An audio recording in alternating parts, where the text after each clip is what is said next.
From Studio 3B in New York, here is Tom Brokaw. In the race for the Republican presidential nomination, this was Junior Tuesday, and here are the latest results in the 8 states that had primaries today, the biggest prize so far. In this campaign, it was a clean sweep for Senator Bob Dole. He won an important race in delegate-rich Georgia, which Pat Buchanan had said was pivotal to him. It was a big win for Dole in Massachusetts, second in the delegate count. There were also Dole victories tonight in Maryland, Vermont, Rhode Island, and Maine. Steve Forbes had targeted Connecticut, but Dole prevailed there, as he did in Colorado, where Steve Forbes also had spent a lot of time and money.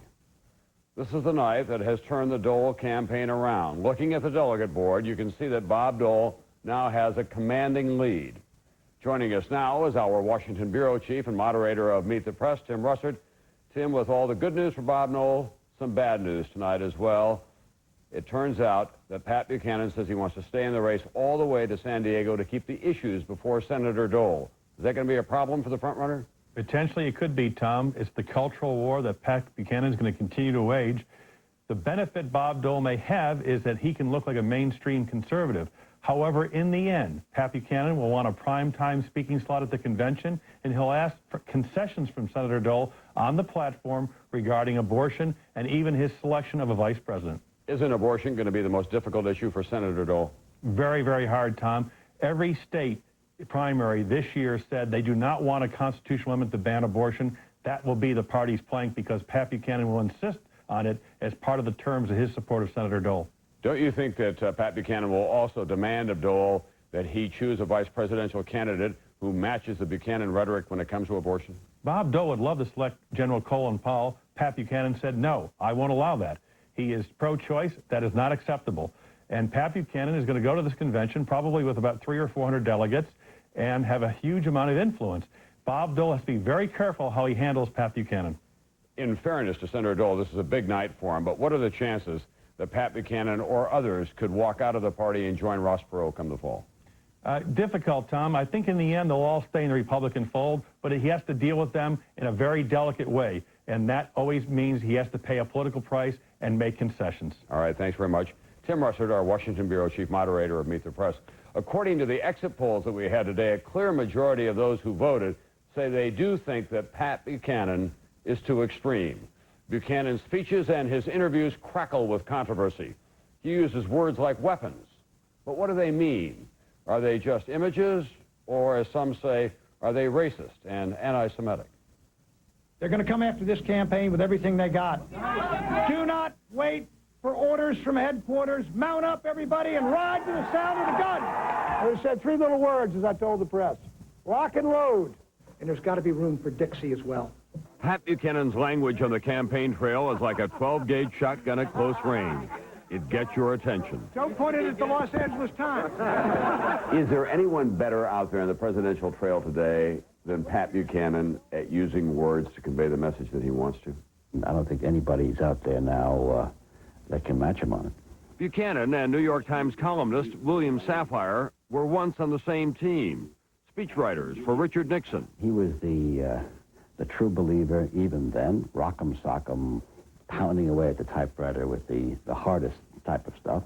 But Safire thinks Buchanan often goes over the line, especially when he seems to be saying Safire and other American Jews are too loyal to Israel. The Amen corner of the Israeli Defense Ministry, Mr. Safire is a member in good standing of that. He has labeled you a member of the Amen corner in the United States, as he describes it, people who place Israel above almost everything else. Yeah, it's a charge of dual loyalty, and it's a mean and vicious charge. You think it's anti-Semitic? Sure, no doubt about it. Buchanan's defense always is, I have prominent Jewish people who are involved in my campaign. Well, some of my best friends are anti-Semites. Buchanan's supporters resent those accusations. I don't think they can do any more damage than's already been done to Pat. It's outrageous, it's groundless, and people can see that for what it is. Here he is 5 years ago on immigration. But if we had to take 1 million immigrants in, say, Zulus next year or Englishmen, and put them in Virginia, what group would be easier to assimilate? I don't believe it's racist. I believe it's very impolite. Jay Severin is a Republican strategist who thinks Buchanan is getting a bad rap. So far, there's evidence that suggests that Pat Buchanan is insensitive, politically incorrect, indelicate, but that does not make him or anyone else, just on the strength of that, anti-Semitic or racist.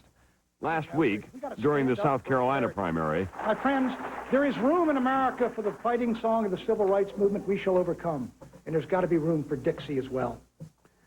can't you see how black Americans would say, that's a racist remark that he is making. He wants us to invoke the images of the Old South. Now, without endorsing or even defending Pat Buchanan, the fact is words mean things. And in this case, his invocation of Dixie, his sense that it's okay to defend a way of life in the South, not necessarily slavery, but a Southern way of life, it strikes me that that's insensitive and would strike people the wrong way. But it does not make him a racist.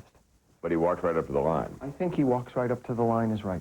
Up to the line or over the line.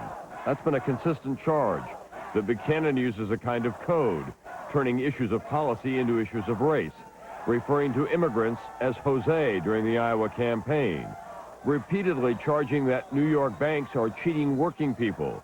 Is this a subtle but deliberate attack on Jews? Clinton and Bob Dole and all the big boys that represent the fellows in New York, they said, good heavens, we got to help this Mexican government pay off New York, because New York's our friends, all these bankers. Buchanan often singles out the investment firm of Goldman Sachs. He says that's because Secretary of Treasury Rubin came from there. Good morning. When he uses as an example of New York bankers, Goldman Sachs, and never uses Morgan Stanley or Dillon Reed or any non-Jewish name, that message comes across. Outrageous. I can't stand it when they start with the code word stuff. How could anybody ever say anything? How could we have any civil political discourse between people if someone can be accused of using code words? Pat Buchanan Express! Hey! People who travel with him say, no one is having more fun out here than Pat Buchanan. Do you think that he understands exactly what he's doing, but he's just not taking himself too seriously? He's a subtle mind, and he does enjoy this. Look, you got to have some humor in politics, fellas. We all can't be politically correct all the time. We just can't.